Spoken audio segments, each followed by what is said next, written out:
Hola, en este video te hablaremos sobre el ciclo cardíaco y su relación con el electrocardiograma.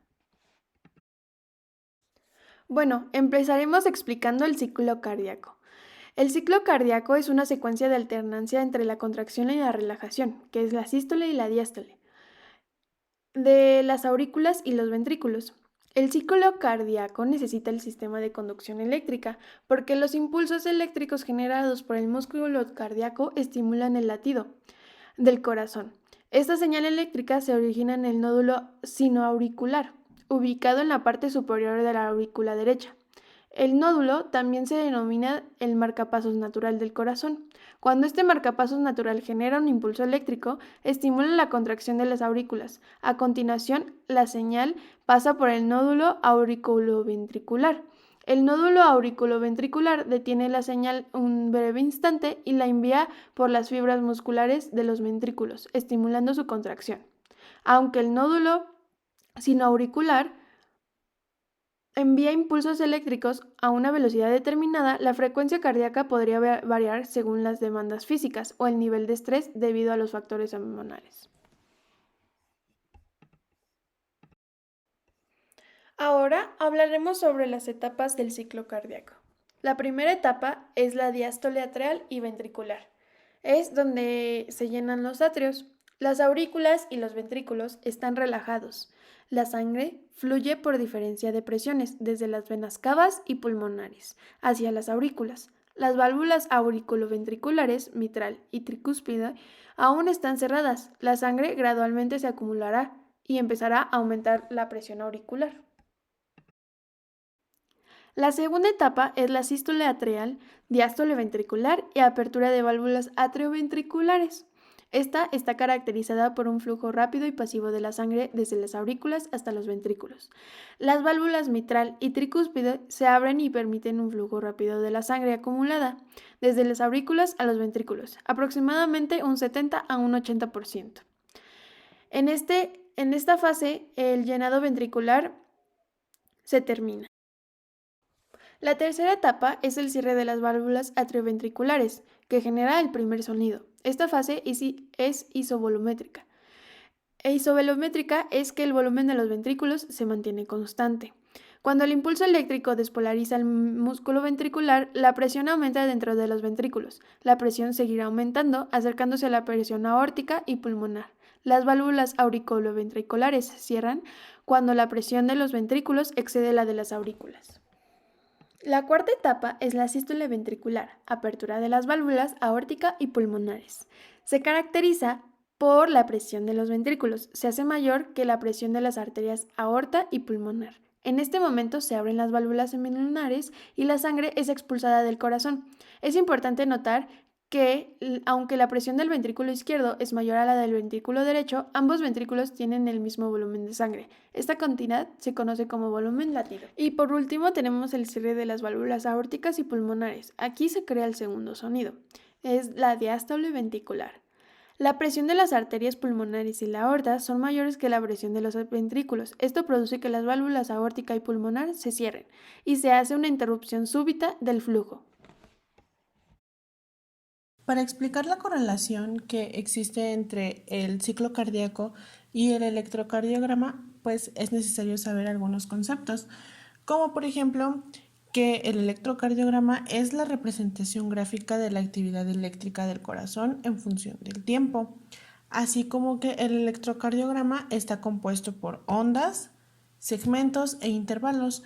Una onda representa las despolarizaciones o las repolarizaciones, mientras que los segmentos son líneas isoeléctricas que representan pausas antes de una despolarización o una repolarización. Y un intervalo es aquel que comprende una onda y segmento o varias ondas y varios segmentos. Bueno, y pues como dijimos que una onda es aquella que representa la polarización o despolarización, podemos identificar a la onda P al inicio del electrocardiograma y este es aquel que representa la despolarización que hay en las aurículas, seguido de la onda o del complejo de ondas QRS, que es el complejo QRS, y este representa la despolarización ventricular, mientras que la siguiente onda es la onda T y es la repolarización ventricular. Existe una onda llamada onda U, pero esta onda no se alcanza a ver en el electrocardiograma, y si es visible quiere decir que hay algún problema con la frecuencia cardíaca. Bueno, después tenemos al intervalo PR, que es aquel que inicia en el principio de la onda P y termina en el inicio de la onda o del complejo QRS, mientras que el intervalo QT es aquel que comienza al final del intervalo PR, es decir, comienza con el inicio de la onda Q y termina en el final de la onda T.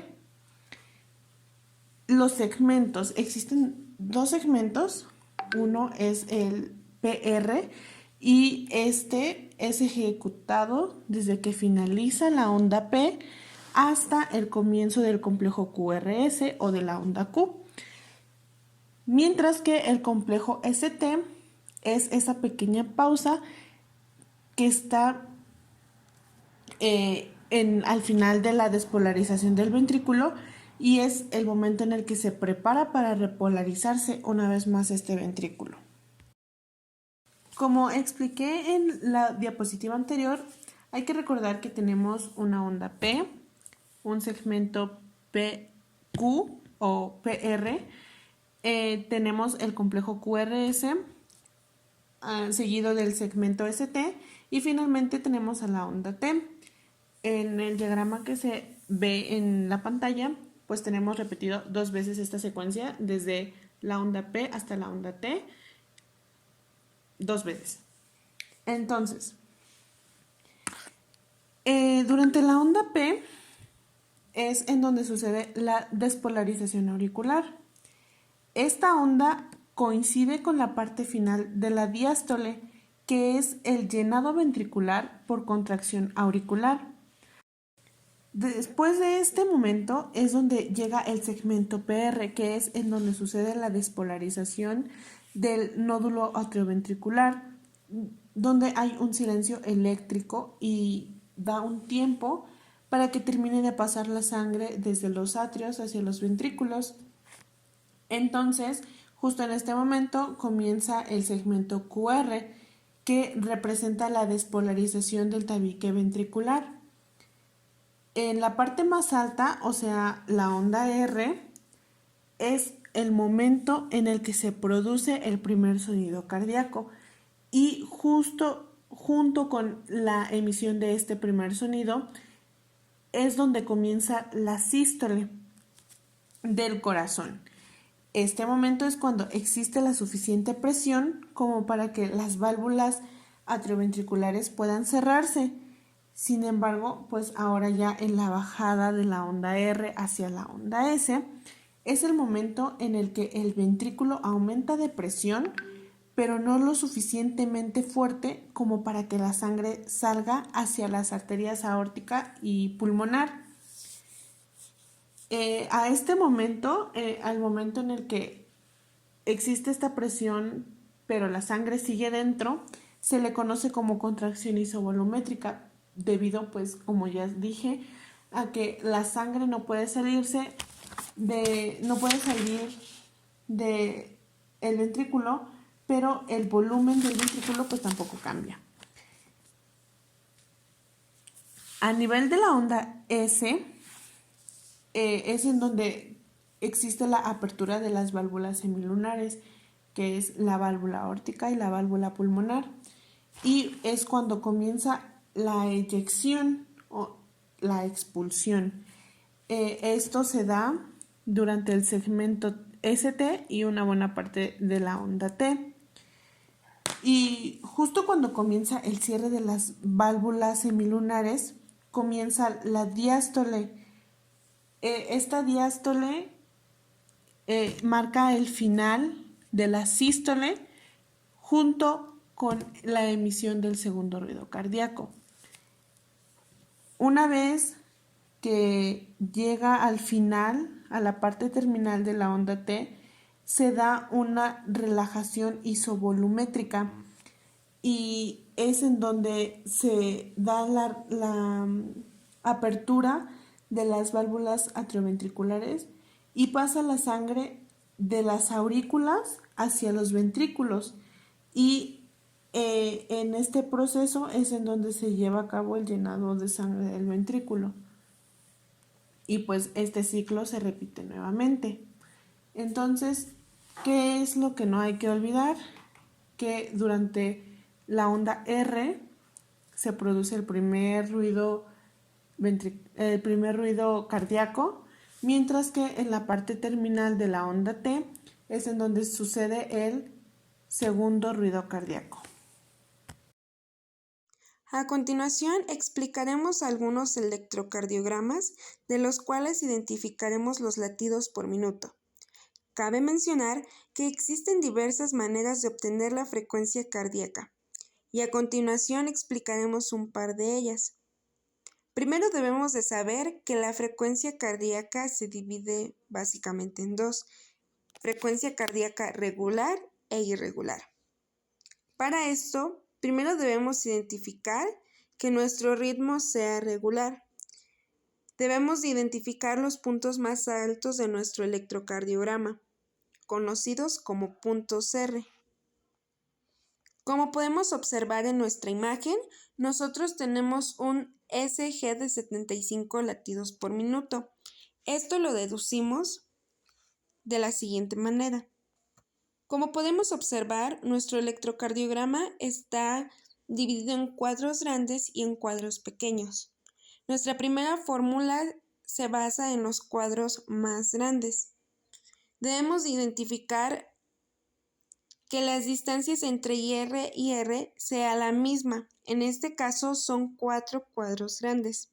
Basándonos con nuestra fórmula, tenemos que dividir 300 entre el número de cuadros grandes, que son 4. Esto nos da un igual de 75 latidos por minuto. Nuestra segunda opción es la siguiente fórmula.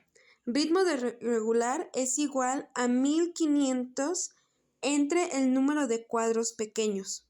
Para esto debemos de tomar en cuenta que cada cuadro grande equivale a 5 cuadros pequeños. En este ejemplo, cada distancia entre R y R consta de 4 cuadros grandes. Estos los multiplicaremos por 5 cuadros pequeños que nos darían un total de 20 cuadritos chicos. Ahora debemos de sustituir 1500 entre 20 cuadros pequeños, que nos da un total de igual manera de 75 latidos por minuto. Como podemos observar, este electrocardiograma tiene una frecuencia cardíaca normal. Esto basándonos en un electrocardiograma humano, tomando en cuenta que los latidos por minutos normales son de 60 a 100 latidos por minuto. Si no detectamos picos R idénticos, esto significa que tenemos un ritmo irregular. Y para esto, nuestra fórmula es números de complejo QRS en 15 cuadros por 20. Debemos de seleccionar 15 cuadros grandes y contar los complejos QRS que existen en este. En este caso, tenemos 8 complejos, los cuales debemos de multiplicar por 20, que nos dan un total de 100 latidos por minuto. Nuestro ejemplo es de una fibrilación atrial, la cual se debe a que las aurículas no laten de manera coordinada con los ventrículos. Esto causa nuestro ritmo irregular. En este ejemplo de electrocardiograma podemos ver que es un electrocardiograma regular. Esto lo podemos identificar ya que nuestras ondas que tenemos en este ejemplo de este electrocardiograma son regulares, por lo cual no tienen alguna diferenciación. Todas las ondas son semejantes. Podemos ver que las ondas son semejantes, como lo hemos dicho. Estas ondas no tienen alguna diferencia ante sus ondas. De igual manera, en este electrocardiograma podemos descartar que haya algún problema en el corazón. Esto porque no encontramos alguna diferencia entre nuestras ondas. Ahora, para calcular dentro de nuestra frecuencia cardíaca nuestros latidos por minuto, podemos realizar esta técnica para poder calcular los latidos por minuto dentro de nuestra frecuencia cardíaca, utilizando los intervalos RR. Como podemos ver, tenemos entre nuestras ondas PQRST, pero aquí vamos a ocupar nuestros intervalos RR, por lo cual vamos a contar los cuadritos, y esto lo vamos a dividir entre 1500. Como lo podemos ver en nuestra fórmula, tenemos los 60 entre 0.04. Esto nos da como resultado de 1500. Esta fórmula nos viene de nuestros 25 milímetros sobre segundo, la velocidad a la que corre nuestro papel, por lo cual son 0.04. Nos da como resultado 1500, y estos 1500 los vamos a dividir entre el número de cuadritos pequeños que encontramos entre el intervalo RR, por lo cual nos da un resultado de 62.5, y estos serían nuestros latidos por minuto, siendo 62.5 latidos por minuto. Aquí podemos ver que, ante diferentes especies, el número de latidos por minuto cambia, pero sin embargo entre perros y humanos es una frecuencia de latidos por minuto muy adecuada dentro de nuestros parámetros, por lo cual podemos descartar que haya una bradicardia, alguna taquicardia o algún otro problema en el corazón, por lo cual podemos decir que es una frecuencia adecuada y correcta. En este otro ejemplo de electrocardiograma, como ya lo sabemos, un electrocardiograma se ven representados la relación con el corazón dentro. Lo podemos intervenir con la diástole, la sístole del corazón dentro de los atrios y los ventrículos. De igual manera, podemos tener la relación con el electrocardiograma, o se tiene la relación con el electrocardiograma de los impulsos eléctricos que se dan en el corazón para que se hagan los latidos. De esta forma podemos identificar que se ve reflejado en el electrocardiograma, ya que en el electrocardiograma se nos marcan con ondas, como ya lo sabemos, las ondas PQRST, y nos ven reflejados nuestros latidos por minuto, y de ahí podemos ver si es un electrocardiograma regular o irregular, y poder notar si tenemos algún problema dentro del corazón en la frecuencia cardíaca. Por lo cual, en este ejemplo podemos notar que tenemos un electrocardiograma regular. Esto lo sabemos, como lo mencionamos en el ejemplo pasado, porque sus ondas son simétricas, sus ondas son parecidas, no encontramos alguna irregularidad, por lo cual es un electrocardiograma regular. Por lo que sabemos, ocupamos nuestro intervalo RR, ocupamos nuestra fórmula, pero antes nuestra velocidad del papel es de 25 milímetros por segundo sobre segundo.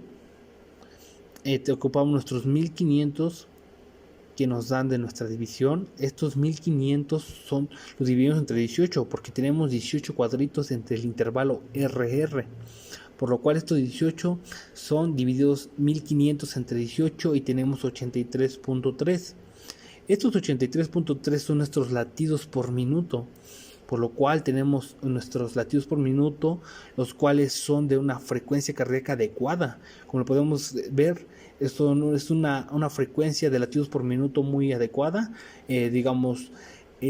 Podemos descartar, como dijimos en el ejemplo pasado, alguna bradicardia, alguna taquicardia, aunque hay excepciones, porque en nuestras diferentes especies su frecuencia cardíaca, sus latidos por minuto es diferente, cambia. Sin embargo, como podemos mencionar, entre perros y humanos, esta es una frecuencia cardíaca de latidos por minuto adecuada, por lo cual descartamos que haya algún problema dentro del corazón de la frecuencia.